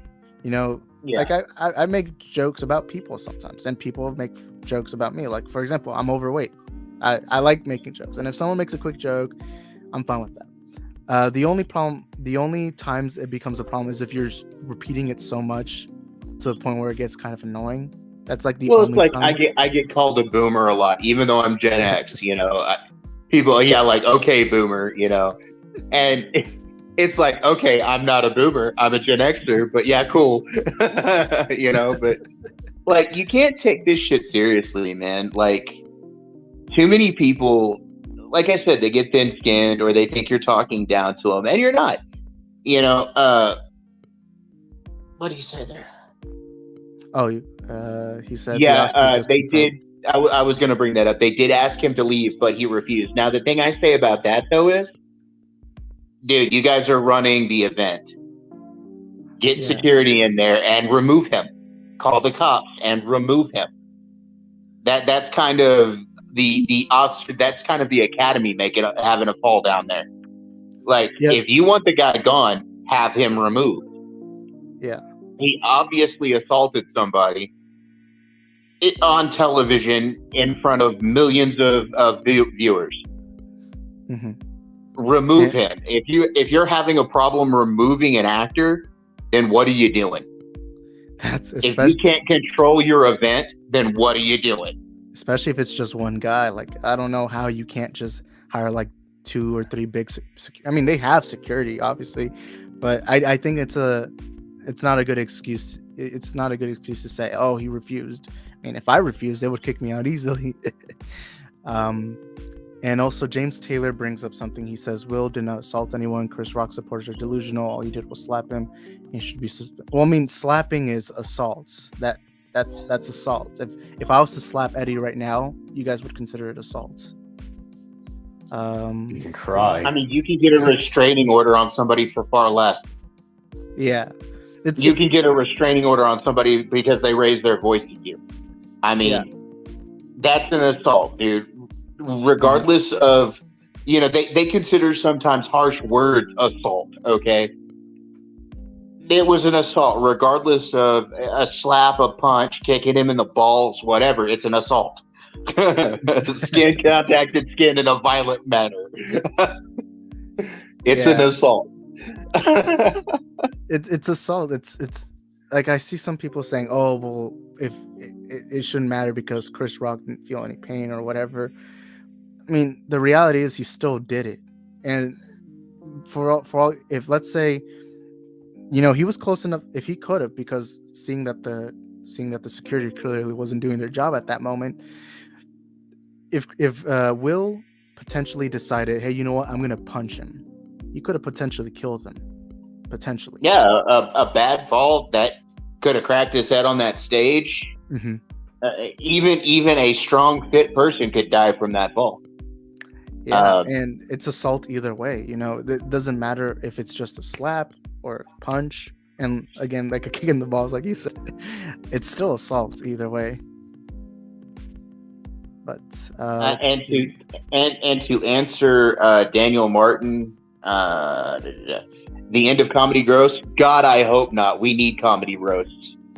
Yeah, in a world, that's filled with so much bad, why don't we laugh? It's fun.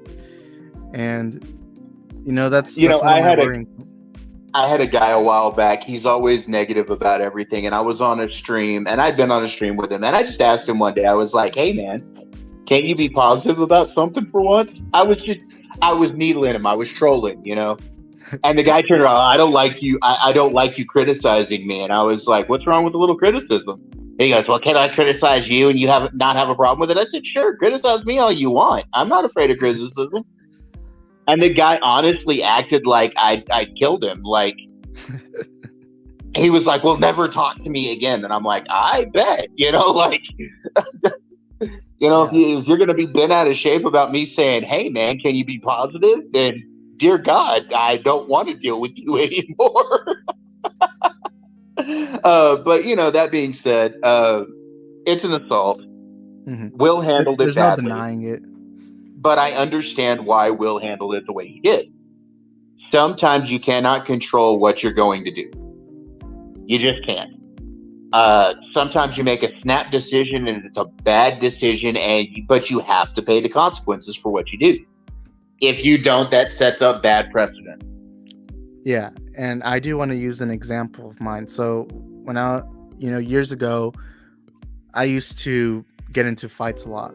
Like, I would get in a lot of trouble. I would always fight somebody for the simplest things. Like, it could be somebody makes fun of my big head, and then I'd be really mad. But then a couple of years ago, I was thinking to myself one day, why am I trying to hurt somebody for a couple of words? And then, I was thinking about it more and more, and I realized eventually the more I do this, the more eventually I'm going to get myself killed if I do this. If eventually after so many fights, you're going to get hurt. And that's why when somebody criticizes me, when somebody criticizes me, I always think, is it a malicious attempt? Is it a good attempt? Is it good, like a malicious attempt or a good attempt? Because there's, sometimes, with your friends, family, you are going to criticize them on something, because part of criticism is to improve the person. I remember around the time when I started my channel, my intros used to start off with me telling people, like, subscribe, all this. And then I had somebody, message me saying, hey, it gets annoying when that's how a video starts. And instead of getting mad at them, I was like, you know what? That makes sense. And so I stopped doing that at the beginning and did it later on in the video. And then Daniel Martin says, definitely verbal threats can be viewed as assaults.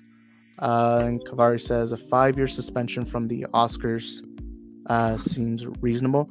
I mean, honestly, as at least some form of punishment. I don't know if 5 years. I think 5 years. I think 5 years is too much. 2 to 3 years is good enough.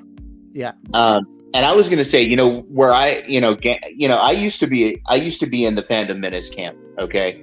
Mm-hmm. And I used to hang out with those guys, and that group is hateful and everything sucks and everything's an agenda and all that. And I hated everything. I was negative about everything, and I learned a lot of positivity I had a falling out with that side of things, and they basically ostracized me. And I started thinking about it, and I was like, man, the only person I'm hurting and being negative about everything is myself. Because when you harbor negativity about everything, you harm yourself. That negativity sitting inside of you is going to destroy you. So I started, and then I started going back and looking at the movies I refused to watch. And, some of them ain't half bad, Man, that's what some of them are. So that's why I am now positive. Like, look, even if I think something's going to suck, I give it a chance. I at least give it a watch, and then I form my opinions after I watch something. Because, how can you form an opinion on something before you've watched it? Yeah. I'm not really looking forward to Morbius. I'm hearing a lot of bad stuff. But you know what? I'm still going to watch it. I'm still going to give it a chance. Now, if I watch this movie and I think it's trash, I'll probably never watch it again. But I'm also not going to down people who enjoy it. Like, if I have a friend that enjoys that movie, I'm not going to sit there and go, you know, that's trash. That's a horrible movie. Unless I'm joking, you know, like, oh, you like that trash movie, man, come on. You know, but like, I'm not going to sit there and tell them, hey, you suck because you like that movie. I hate when people do that. When somebody's excited about something, the worst thing you can do is attack their excitement. You're an asshole if you do that to somebody. Like, why would you want to take somebody's joy? Like, even if you don't want it, like, why take it away from somebody else? Well, I guess it comes back to people loving, you know, what is it they say? Misery loves company. You know, it's people getting upset over stupid shit. And, you know, they want everybody to be miserable because they hated something. It's like that guy I was talking about.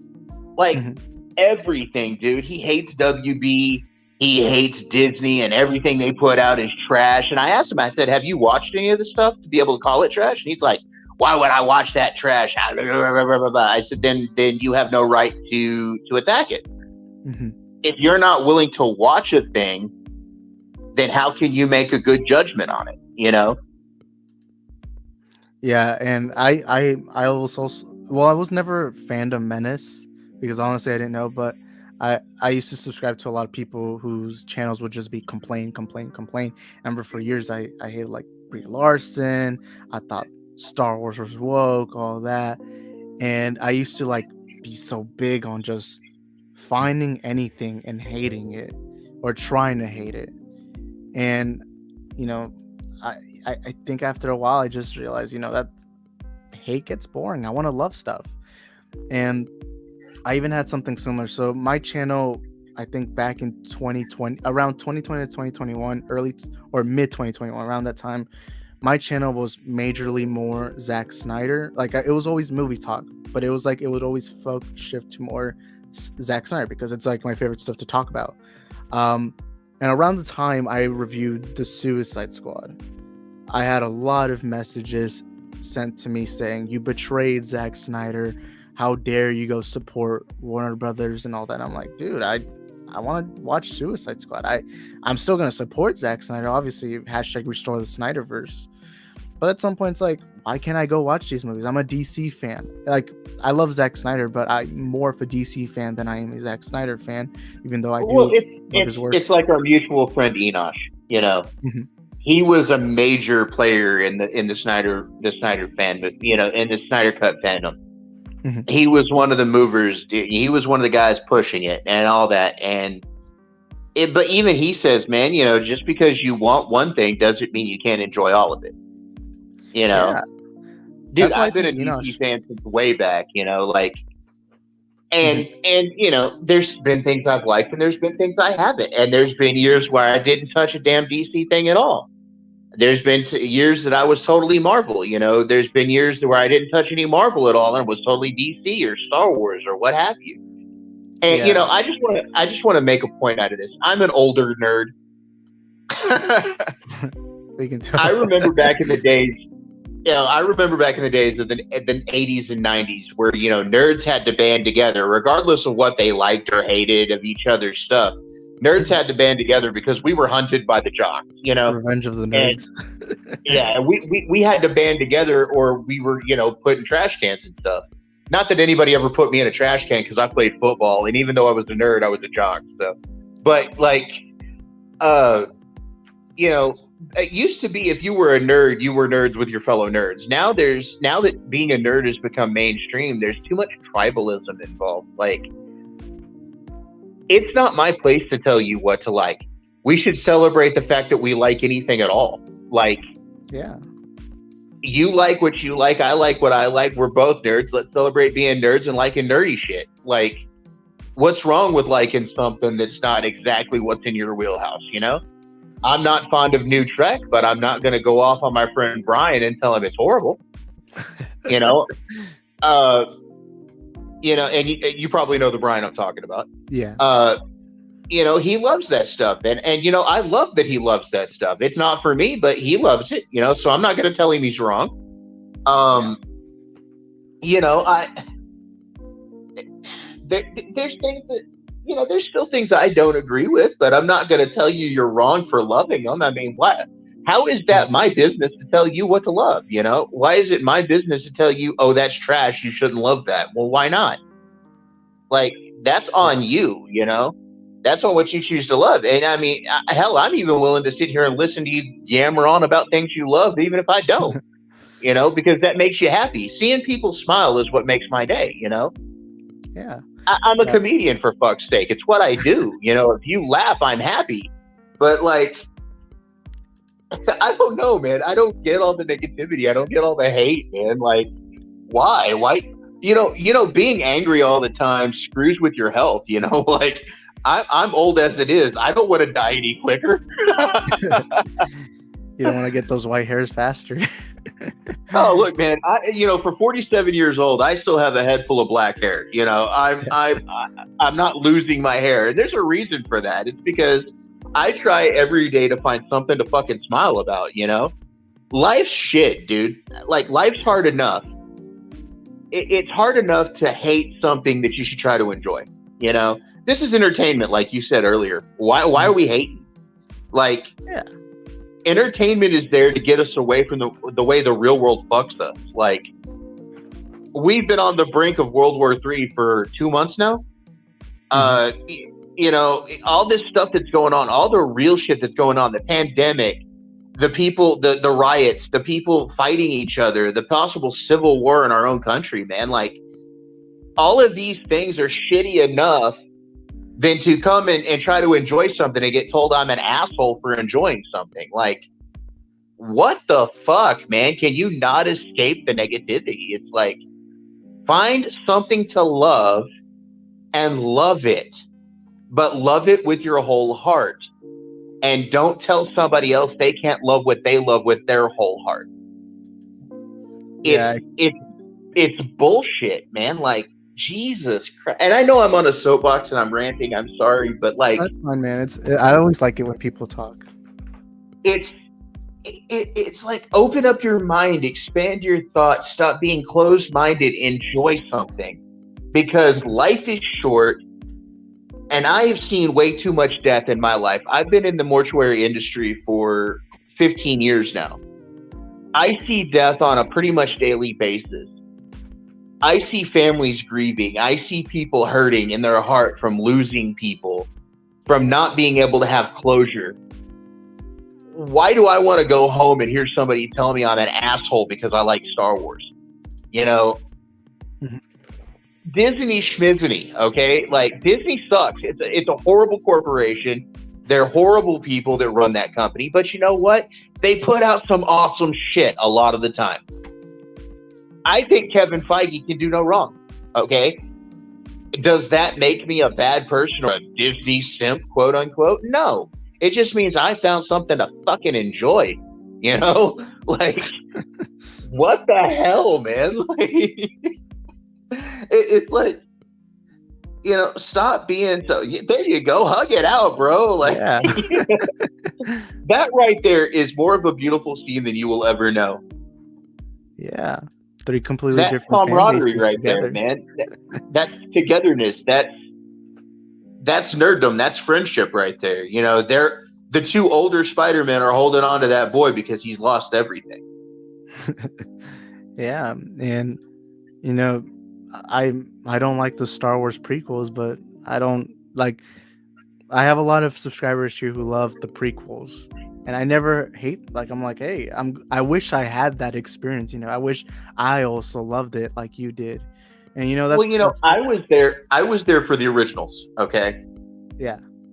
But I will tell you, my favorite Star Wars movie isn't any one of the trilogy.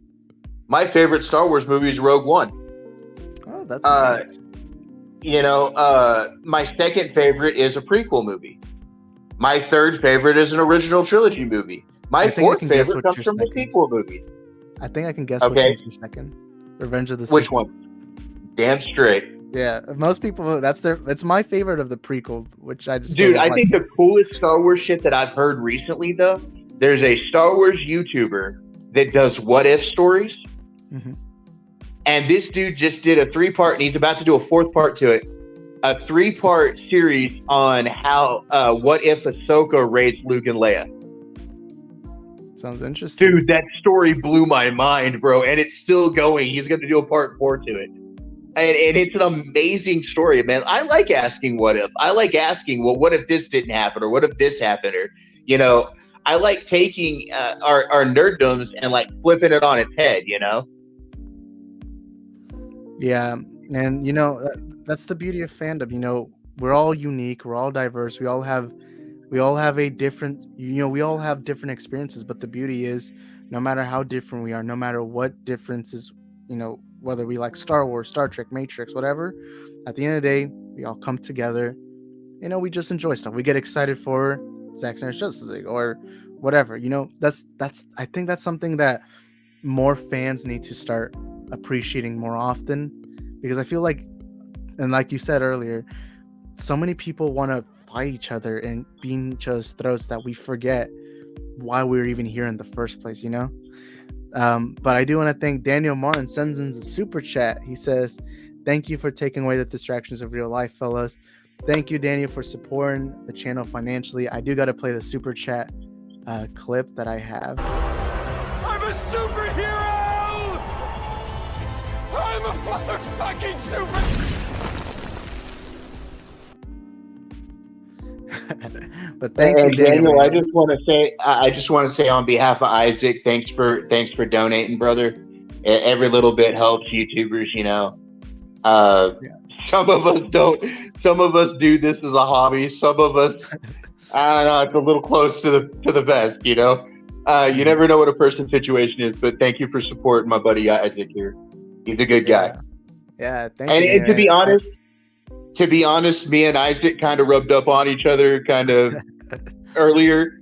And, you know, I appreciate that he saw my point of view, and I'm sure he appreciates I saw his point of view. Mm-hmm. And that's why I'm here right now. You know, Isaac's a good guy. And thank you. And you're a good guy, man. I'm going to put you in the group chat so that anytime I stream, the link's right there. All right, sweet, man. Thank you. Yeah, but yeah, me and Ted, we had a disagreement. And one thing I'm glad when we disagreed is we weren't like in each other's stories. We weren't like, oh, F you this, kill yourself, or any. We weren't like that. We were just, all right, one person agrees, one person disagrees. And, you know, that I feel like that, especially when it comes to entertainment and stuff like this, I think it's best that's how it's handled. You know, you calmly just respect each other, you know. But yeah, thank you, Daniel, so much for supporting. That means a lot. And thank you for being here, Daniel. And he says, hell yeah, no doubt. And then Alex says, I really love this stream, honestly. I really need this. Yeah, I do want to start doing them more often because, you know, I do promise that Monday through Fridays around 7 p.m. Central Standard Time, that's when I'm trying to stream. But this week I've been so exhausted because when I stream, typically it's like 30 minutes after I get home from work. So I'm already like, oh, I'm so exhausted. But I do want to do these more often. Huh? I want to answer a question in the chat really quick. Brad Clark, it's not Star Wars Theory. The channel is called Star Wars Elseworlds. Mm-hmm. And the dude does some good stuff, man. You might want to check him out. Yeah, I don't know what because I typically get it recommended, so I always forget to subscribe. But there's this channel that does like Marvel what ifs. I mean, obviously we have the series, but he does them more interesting. Like one of them is like, what if Tobey's Spider-Man existed in the MCU? Or the other is, what if Thanos had done the snap in Endgame? And so I will check out the Star Wars. Wait, what was the channel's name? Star Wars Elseworlds. Star Wars Elseworlds. Yeah, I'll check that out because I do like seeing what if stories. You know, what if timelines. You know, it's always fun to see the other side. But thank you, Alex, for the comment. He says, I really love the stream. Honestly, I really needed this. Then Alec Arcane says, agree to disagree. Respect others' opinions. Yeah, look, it's like we just got to be respectful. We don't have to agree. We don't have to love each other. Just respect, you know. And that's humanity in general. We have to understand that we all have different points of views because of different experiences, different stuff, and I think it's important. But we are going to end the stream in like 2 minutes. I do want to thank Eddie and Thade for being here. Thade, where can they follow you in your glorious adventures in the multiverse? Well, mostly I'm about 3 or 4 nights a week on the Poindexter Lounge for the late night show. I also Wednesday at around 7 or 8 and Saturday after midnight I'm with Jedi Bill 797. We do a karaoke stream. On Friday around 8 o'clock or 6:30 at night, I do a Star Wars show with Josh over at Order of Revan. I am friends with him. Yeah, we do right now. We're doing a series of Sith shows about the Sith. We're doing different Sith Lords. We just did Revan last week. This next week, we're going to be fan casting Sith Lords throughout the Star Wars timeline. Let's see. So yeah, Jedi Bill. I do some work with Captain Trek on his morning show. Sometimes I'm over with the Jason Lee Tucker over on the midnight snack show, late night snack show on Friday nights. And pretty much you can find me anywhere nerd stuff is talked about because I find my way in, and yeah, people seem to like my takes. It's really weird, but just about anywhere nerddom's talked about, I try to be there and I try to spread positivity and light. Because live stuff, man. Yeah. And thank you for being here, man. It was great having you here. I can't wait to see the next time we stream together. And Eddie, I don't know if Eddie's still awake, but Eddie, where can people find you and your glorious adventures throughout the multiverse? I think he's asleep. I think he fell asleep, honestly. Yeah, probably. All right, his channel's Oh My DS23 there. Y'all can go subscribe to him there. Because you guys are special. Thank you for being here because you guys are family, family, family, family, family, family, family, family, family, family, family, family, family. I once found that randomly. And yeah, Daniel says we lost Eddie. But thank you guys for being here. I'll try. Oh, wait, no. Oh my God, I forgot. Tomorrow I gotta watch Morbius at night. So I won't be able to. I might do a stream, but it would be early in the afternoon rather than night. But thank you guys for being here today. Thank you to Thade for being here. Thank you to Eddie for being here. Thank you to K-Dots for being here earlier. Thank you to Daniel Martin for supporting us financially. Thank you to him. And thank you to everyone watching the replay, whatever. Thank you guys for being here. And we'll see you guys